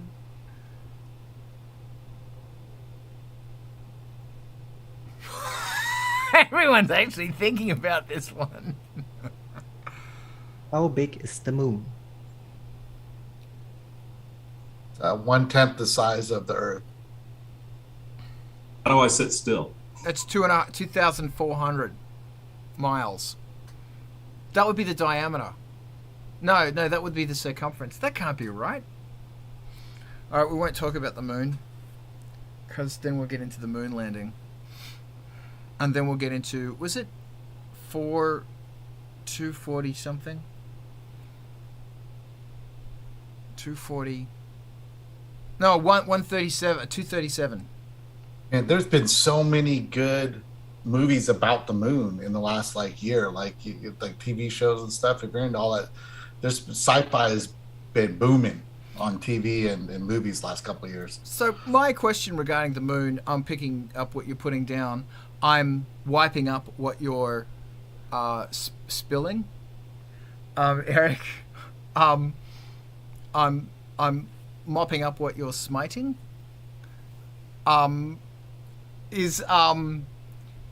So about 6 months ago, the government released a document on the extraterrestrials and all of that shit. Like, and the outcome of it was that these machines are changing direction at, was it 3,000 Gs? They have no idea where these have come from. If they're from Earth, we need to be concerned because there is a government on Earth that is building extremely advanced flying machines, or they are therefore from outer space. Do you guys remember this? They released part of the information about What the fuck has happened? Well, we've forgotten about that one because two dickheads are slapping each other. Do you want to talk about aliens, Eric? I'm going to go. I always want to talk about aliens. The funny thing, though, is when that came out, I think it hit the news for like 2 days and then it was gone. Yeah.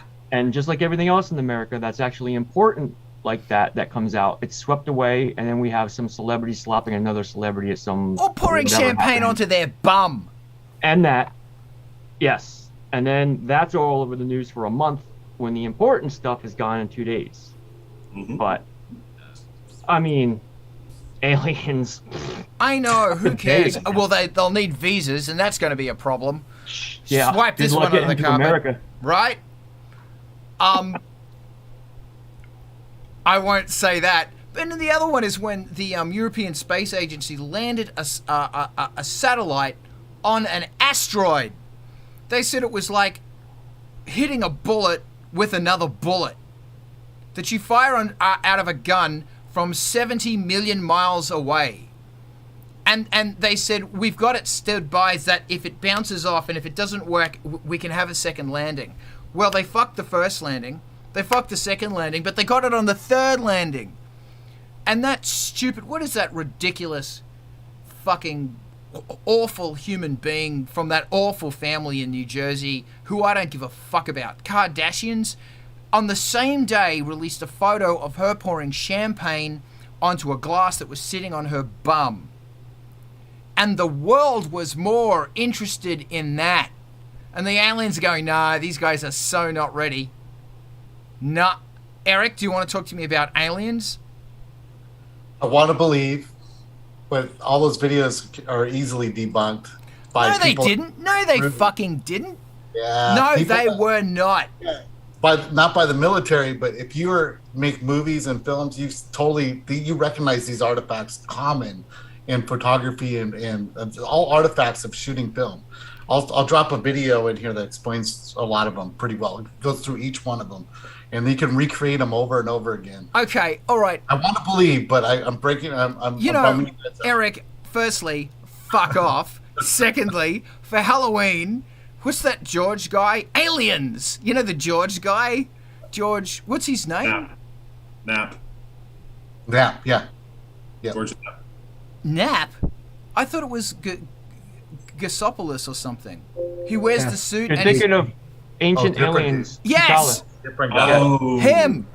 Yeah. Eric, you're gonna cosplay him for Halloween. Well, I gotta grow my hair out a little bit. No, but you that guy's don't. It's got perfect. rock If you and grow roll it out hair. any longer, it's got to be up and fluffy. Yeah. And- Okay. So the other thing I want to say is you're talking about that meteorite. So they spent like $1 billion to finally land on that meteorite and get the rock back from it. And then like a few months later, a random meteorite hit like a farm in England from the same meteorite, and they went and picked it up for no cost whatsoever and got the same metal and rare stuff from it. So it's funny how that works. That's fantastic, but the point about it is that they got a satellite to land on Yeah, we it, never talk about it on the news. which was a feat within feet. Like, I'm not talking about a feet within socks. I'm talking a foot within socks. I'm talking about, or a ball in a synthesizer shop, in a vintage synthesizer shop. I'm talking about landing a satellite on the moon, because the bigger ramifications, that means we now possess the technology required to mine asteroids. Yep. And you guys are aware that that's a problem, right? Because Well, when you we, remember, look up the movie. They didn't mind it hitting the planet because they wanted to mine it. if we, so you know the asteroid that they figured out that if we mine the asteroid, the value of that asteroid in precious metals and non-precious metals will basically bankrupt the world because Assuming.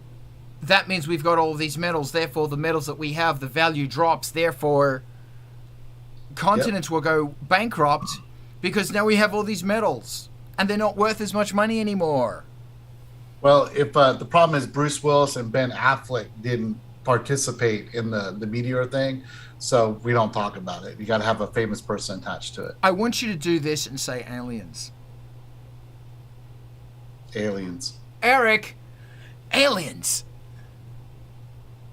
I say it more doubting, like No, aliens. no, Eric, you're going to go as somebody, find out who that guy is and put it in the link. Yeah, it's in the Giorgio Tsoukalos. That's the man. That means we need green suits. That he's the man, and we're gonna. That's it. You and me and my wife are gonna go as that guy. It's gonna be hot. Either that or Renham from IT Crowd. I don't know. Emma, do you want to contribute to this conversation? On the subject of news cycles, I feel like memeability has a lot to do with it these days. Like, you know, an impressive feat of engineering versus wine on the butt. One's a lot more memeable than the other. I mean, there were memes about that for ages. I guess you can't really meme like something. I mean, it's cool, but it's not dumb enough. Yes. And this is a really interesting thing as well as that. I'm sorry, I didn't mean to cut you off. Is that that this is a thing that people want to see in their music, and that's something that really how do I say this? I get certain clubs that I go to, and I don't go to those clubs anymore. They really get me down because I listen to the music that they're playing, and I listen to the lyrics, and I get really depressed because it's like, these people are never going to listen to my music, and they're never going to listen to my lyrics, and they're never going to, fuck. They just want to listen to dumb shit. Oops, I was supposed to mute my mic when I said that. But it's, I know, and it's, I don't know, I'm done. Emma, did you want to throw in, or well, yeah, it's like music these days. I suppose you could say it's also memeability has a lot to do with what becomes popular. Wow. Like on TikTok these days, it's a lot of like lip syncing to lyrics that, you know, simple lyrics that express something that can be, you know, redone with a different TikTok, or I don't have a TikTok, but it's memeability. Spreads, simple lyrics that you can lip sync along to, simple yet relatable. You're so correct. You are correct. Or just really dumb, and just goes viral because it's really dumb. Yeah. Yeah. Ivan. Okay, so having the tech to mine asteroids is super exciting because the first thing that we're going to mine is not metal, it's water. Water is amazingly expensive to get into space, and we need a lot of it. And then when we start mining metals, it'll be easier to actually use the metals out in space to build bigger, more interesting things out there than, you know, expensively actually shipping them back down to Earth. So the vast majority of the metal will be used in space. This gives us the ability to go from being a earthbound, you know, humanity and turning us into a space, you know, using humanity. Just, that's super exciting. It is. And then as for the memeing of things, and I do not make music for the people that are that dumb. I don't care what their opinions are because their opinions mean nothing. What is the memeing of life? Oh, I know, right? I'm sorry. That was just so stupid. Ivan, I really appreciate you and what you're saying. Your hands down. I'm throwing it to Eric. I put it up before, but I don't know if everybody saw it. I just wanted to share my little bobblehead. You've got him! Yeah. That's great. Yeah, direct from the history store. I bought it a while ago. That is excellent. I love him. Oh, it's actually really inspiring because I watch that guy and I go, he's so passionate. Oh yeah. Like you've got to find that passion in what you do. Like I need to be the guy that goes synthesizers. You are that guy. Almost. But not DX7s. You know, I think we have to learn from that guy. I'm going to throw that to other Eric now. Eric, come on. That fucking alien shit was real. I don't have George, but I got Martin Atkins. That's great. He believes in aliens. Yeah, it's what Ivan was saying, and one of the things that shows I've been watching on Apple Plus is For All Mankind, and it's a brilliant, like, what if Apollo program hadn't stopped and Russia beat us to the moon and we keep competing. And so I went and looked into that. Like, a lot of their ideas were based on real ideas. They were planning to go to Mars by like 1982, back in the 60s. They were planning to have multiple space stations and on the planet, but it came down to politicians, and it came down to Nixon not wanting to do what Kennedy wanted to do. Johnson kept doing it because he took over for Kennedy, but since Kennedy had beat him previously, Nixon nixed all the program stuff and put everything on hold. Otherwise, one decision right there from a politician, we could have been on Mars, 40 years ago, and who knows what we would be talking about. Is that where Nix comes from? They could. You got nixed. Let's decide. We'll put that in the Urban Dictionary and make it true. Let's do that. Thank you for that insight. Other Eric. I don't want to get too into it, or I do, depending on. But I'm one of those crazy people who already believe that we're on the moon and Mars. So. We may be. But I've always wondered, and wife brought this up recently as a very good question, and this is a serious question, a question that should be handled with respect, is that the whole point of us going into space is to have little humans. But if we, how closely tied to the moon is the menstruative cycle? Meaning, if there's no moon or major gravitational object, do women stop menstruating? Or how drastically will it change? Because it will change. And we have a bunch of test tube babies at that point. Sure.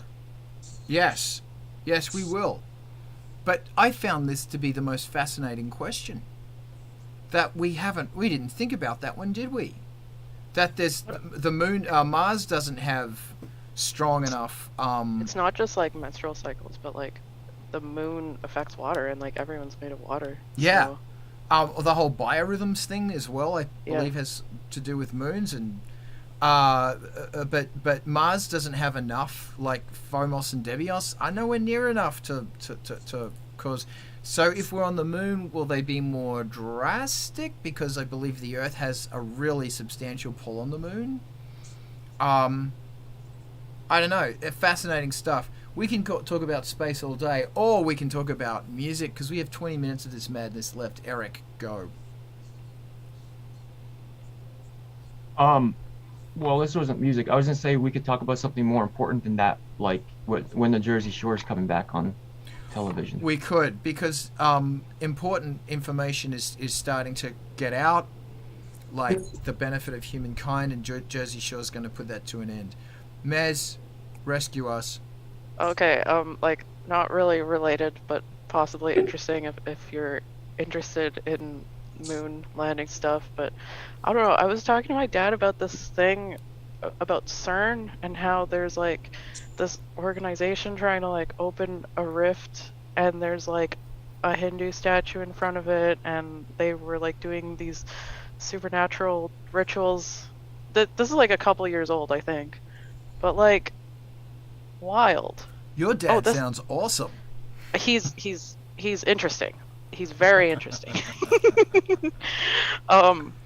Yeah, I don't know. I'll post the video just because I don't know what's up with this. I heard, like, something about that too.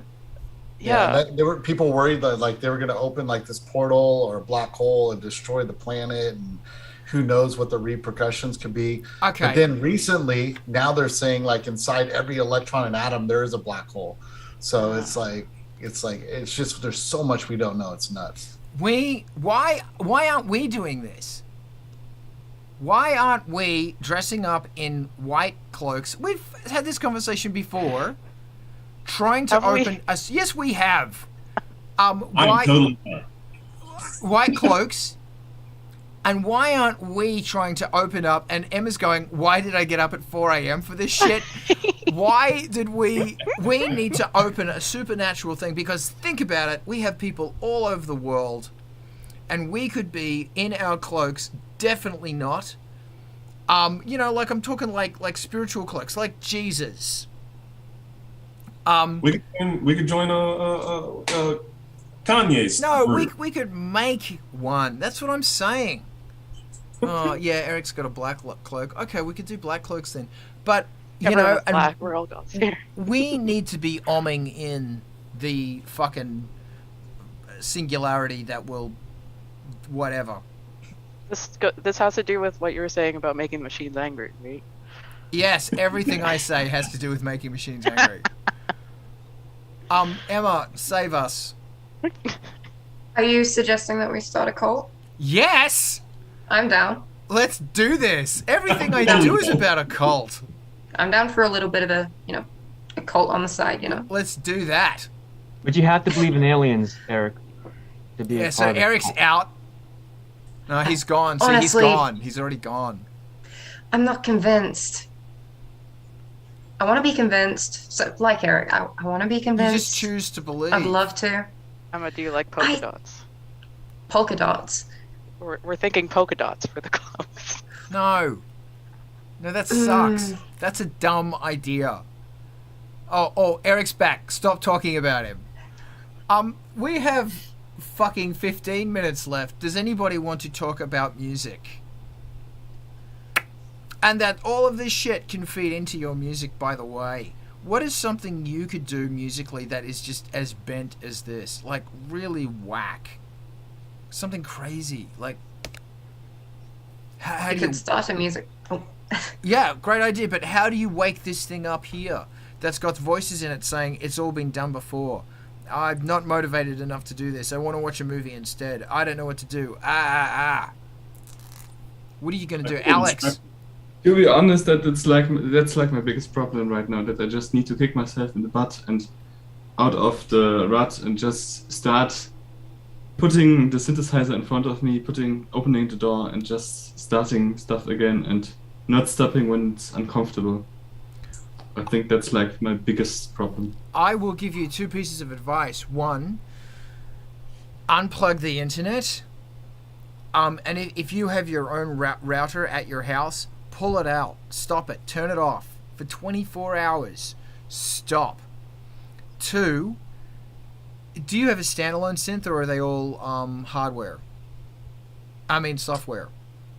I have several hardware synthesizers. Great. Then set up one that you can play chords and stuff in the middle of a room. Get yourself a pen and a piece of paper and plug your headphones into it. And Maz is going away into a cabin in the woods to firstly be with her cult so that they may bring about the singularity of the machines that will destroy us all. And I'm all about that. Secondly, to make music. You, if you're not going to do that, set up a synthesizer in the away from where it is now, with a pen and a paper, and write down ideas. Because think about it, you're beginning the process by pulling the synth out, setting it up somewhere else, turning it on. Three important points of the process.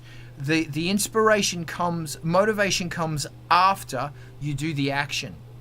And in this case, unfortunately, the action is, I don't want to do anything. I am inactive. I am exhausted. So you have to do something.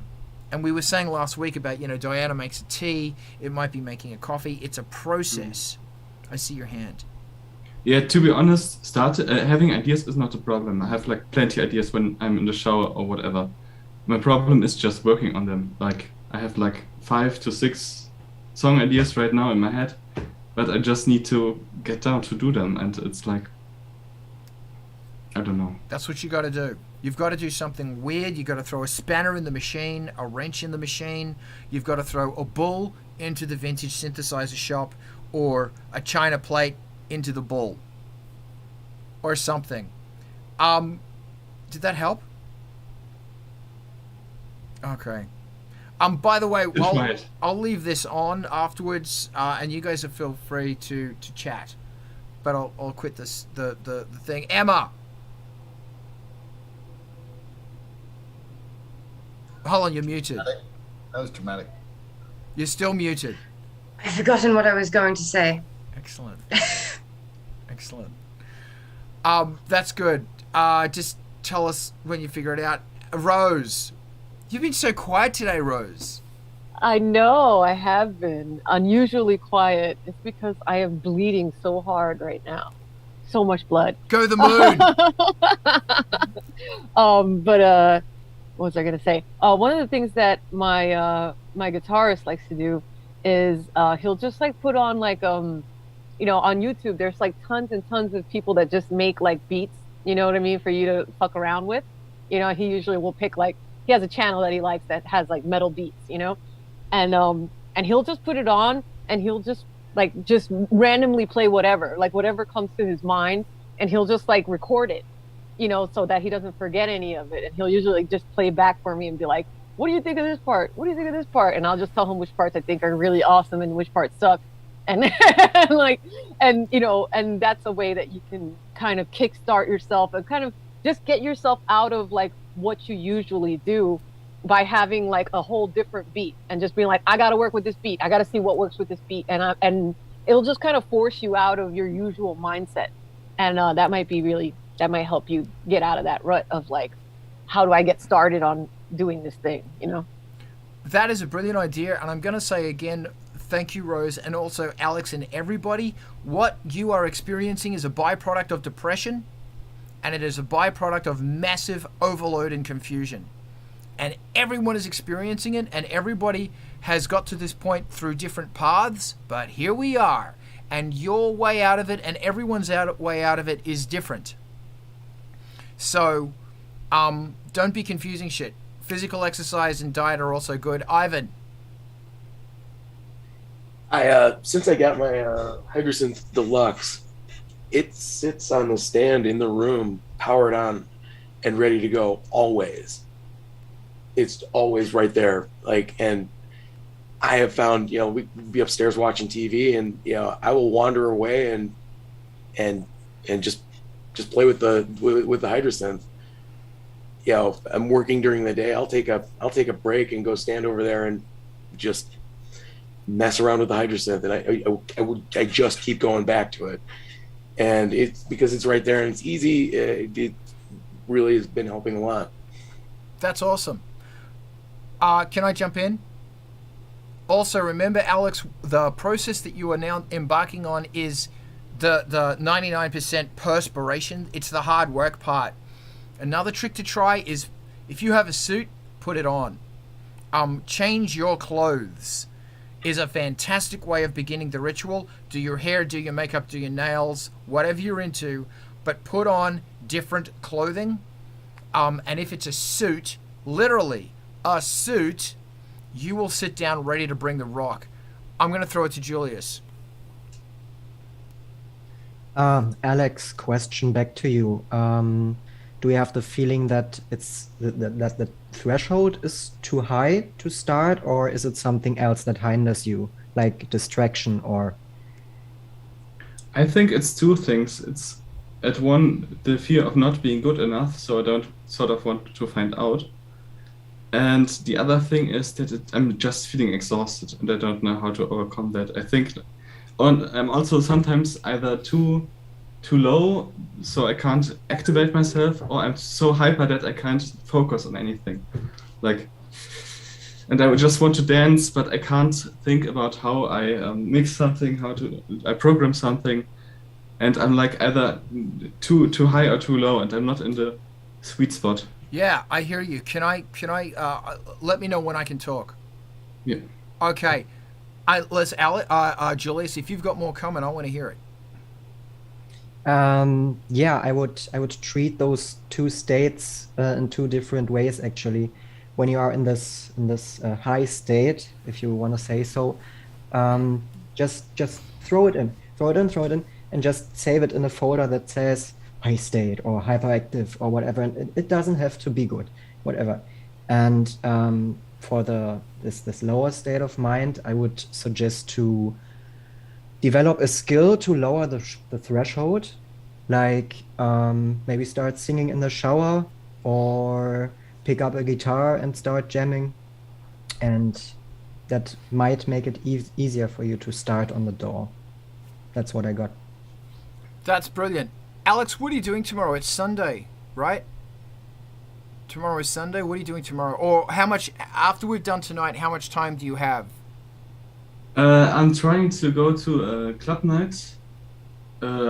Yeah, that's basically it. What are you doing tomorrow? I try to go to my rehearsal space, and I think I will just try to get back into singing there and not carry much equipment with me. Okay. And other than that, it's only like cleaning and such. All right, so my question is, when is the next time you have a 2 or 3 hour block to work on your music? In principle, almost every day, but I need to get other stuff done, so it's like... Okay. Step 1, decide when that's going to be and decide now. That's what you need to do now, today. And I'm talking to all of you here, and I'm talking to myself too. Decide when you're going to do it. Step 2, decide what you are going to do. Write it on a piece of paper. Here is my pad. Write it on. When I get out of bed at 4 a.m., my brain's going, nah. Drink fucking coffee, get started, and right at the top is, okay, I have to work on that track. Turn shit on and work on that fucking track. You have 4 hours to work on that fucking track. Work on the bass lines, on the programmings, and all of that shit. As far as the your concern of failing and not being good enough, you've brought it up a few times, and every single person here knows exactly how you feel. You have to punch through that wall with tenacity and stubbornness. You just got to go punch it down, man. One day I'll play you a demo of a Carl song, and you'll laugh. You'll go, that's terrible. Because they fucking are, but you've got to keep slamming at it. See, the point about it is that the sculpture, you can't compare yourself to the finished song. When you listen to another band and you hear their amazing finished song on fucking YouTube or on fucking Facebook or on fucking Instagram, don't compare yourself to that shit. And that's the problem with social media is just win, win, win. Look at what I did, win, win, win. It doesn't show you the hours and hours and hours and hours of fail, fail, fail, fail. God, I suck. I hate everything I did. Well, this isn't so bad. This is kind of working. Oh my God, I did it. This rocks. Take a photo. It doesn't show you all that other shit. It just takes you that moment of success. So you're allowed to fuck up. You are allowed to hate what you do. You are allowed to feel shitty about yourself, but you're not allowed to stop. You've got to keep going. So that's 2 things I want you to do. Every one of you. Next time you can make your fucking rock and what you're going to do and get done. Or at least fucking start on. I'm throwing it to Mez. I think Emma has remembered what she was gonna say. Emma, hit us with your rhythm stick. Oh, I lost my rhythm stick, sorry. But there's these certain songs and these certain artists that I always come back to, and if I'm not in an absolutely terrible state, I just cannot help but hear them, and if I really focus on it, it puts me into this mode of, I'm an atheist, but almost divine inspiration, where just you feel it. You feel each instrument going through your ears and into your brain, and it soaks in, and it tells you that there's something that can be made. And I feel like you have to have just the right amount of arrogance to say, I can make something this good. Totally agree. Arrogance, stubbornness, tenacity. Absolutely. Thank you, Emma. You nailed it. Mez.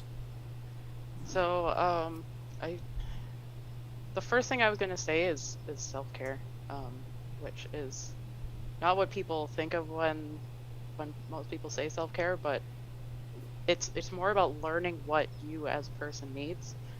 and like you're not really going to be able to do anything if you have something in the back of your mind that's like nagging you, that's like, oh, I have to do this and that. Like I don't feel safe right now because I haven't done this and that for myself. Then you're not going to really be able to sit down and do much. So self-care is number one, because like you have to care for yourself and every part of you, and then you can care for like the rock star side of you that's gonna go and blow shit up. And then like another thing is that like I feel like you and me both have like this idea of like we want to make great things, but it's taken me a while to sort of tone that down and like have a lot of acceptance for where I am, like at this point in my life, at this point in my skills, at this point in my body, like at this point in my capability of like how many hours a week I have. Like it takes a lot of acceptance to like really know where you are and what you're capable of. And my biggest piece of advice would be that like music is supposed to be fun. Like don't force it to be fun, just find a spark of what's fun about it and just do that. Like don't feel like you have to do everything on your own. Like if you hate making drums but you like noodling around on a keyboard, literally just find some drum beats and noodle around on the keyboard and do like even if you do 5 minutes of that every day, that's 5 minutes you wouldn't have done otherwise. So yeah, I think I got what I wanted to say. Thank you so much. That was brilliant. Just FYI, we're going to be closing this up very soon, so we're going to keep them short. I will say very quickly, a great man once said, let history judge you as being great. You just focus on being good. And that man was Zefren Cochrane, who created Faster Than Light Speed. Rose. What's up? I'm back. I was going to say that one of the things I've mentioned here before is that I love using the memo thing on my phone, you know, because you can write notes, but you can also record usually your voice as well. And I am a big fan of mouth sound. You know what I mean? Like whatever guitar part, whatever synth part, just stupidly make that sound. This is something actually that Rob Zombie talked about doing a lot. He used to keep like a little tape recorder on him, and whenever inspiration struck, he would just like mouth sound it out. You know what I mean? So that way he wouldn't forget it. So that when he was back in the rehearsal studio with the band, he'd be like, "Oh, I want you to play this guitar line." You know what I mean?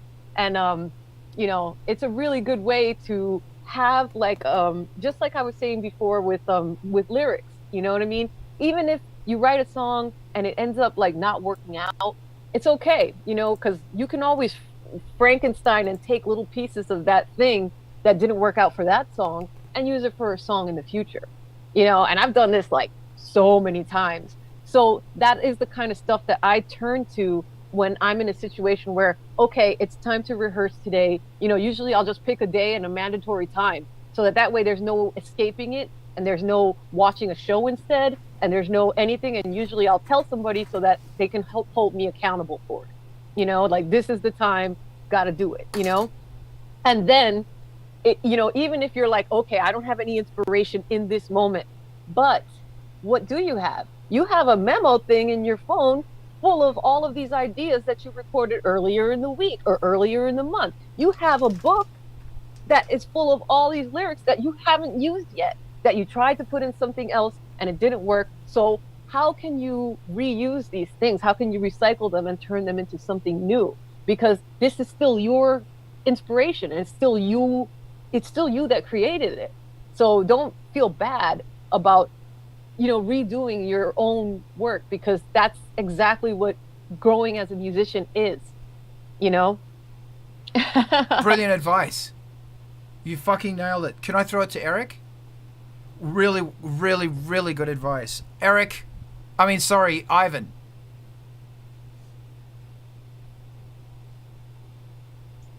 There we go.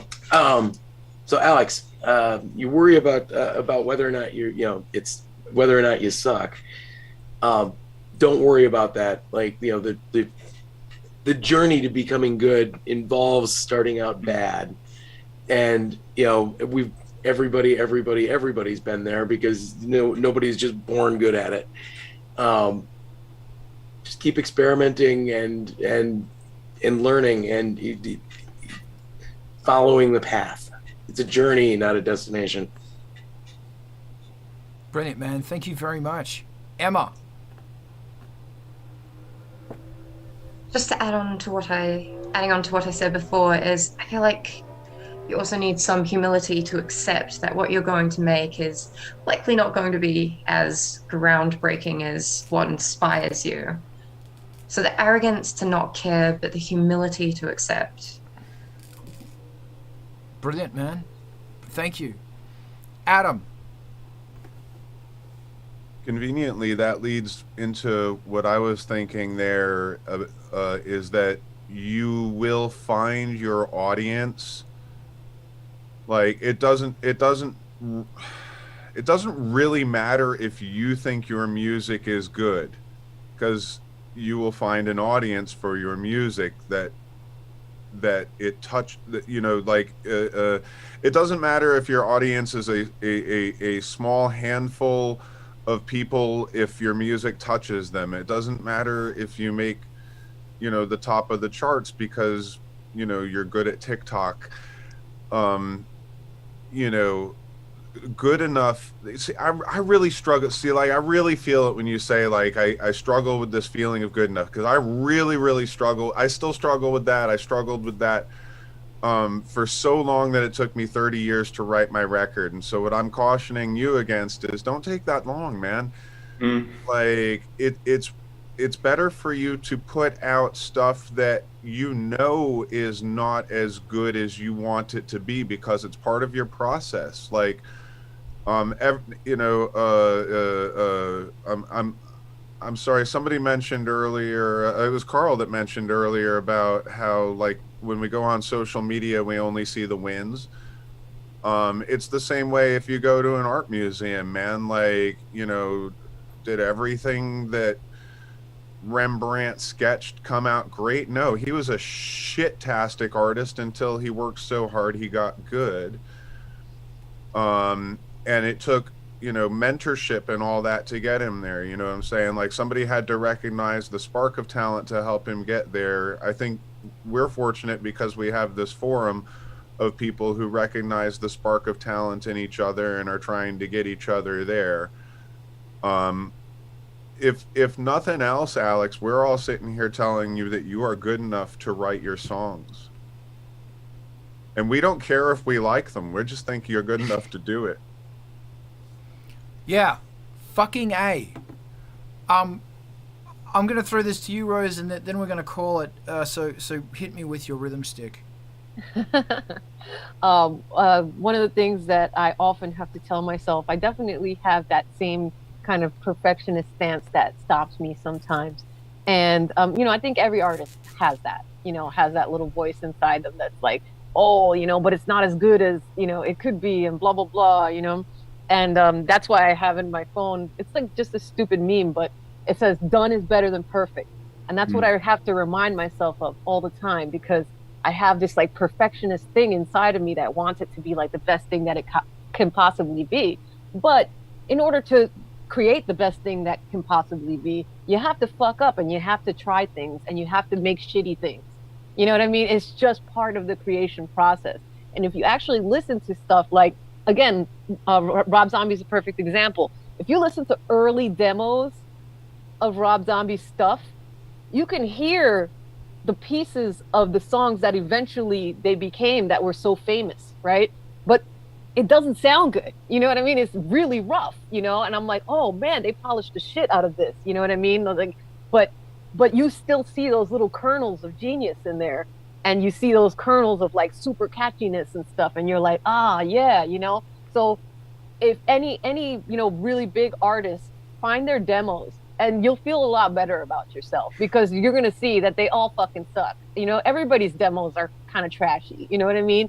But there's also a spirit to them and a rawness to them and a freshness to them that is exciting. It's fun. Like I'm not ashamed of any of the music that I've put out, even when it wasn't recorded well, or it wasn't the best thing ever, because I knew that that's just a recording of that particular time in my life and those particular feelings that I was feeling. And there's a rawness and there's a punkiness to them, you know, that is really kind of fun. You know what I mean? Like, it's just like there's something about that raw emotion and that fearlessness of just putting your voice out there, whether it's perfect or not, that people are going to appreciate, regardless of whether it's perfect. Yes. Thank you so much. And thank you, everybody. Closing words. I went to university. I had the honor of going to university with people who were way talented than I will ever be, and they were in their early 20s and late teens. Genius instrumentalists, genius singers, and genius fucking composers. You're never going to hear from them. You will never hear, because that wasn't good enough. Everything they did wasn't good enough, so they didn't release anything. And this is a common problem. Done is so much better than perfect. The best artists in the world, you're never going to hear them. Don't be one of them. You put stuff out, and it's the audience that are going to come back and they're going to guide you. This is a two-way relationship.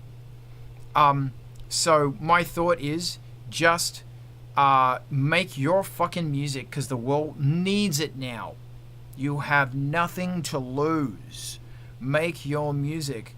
And right now we're going to go and raid on over to a whole bunch of music that's been made, and it's fucking awesome. Some of it's rough, some of it's polished, but it's bloody awesome, and it's MTV TV, and they are streaming 24/7.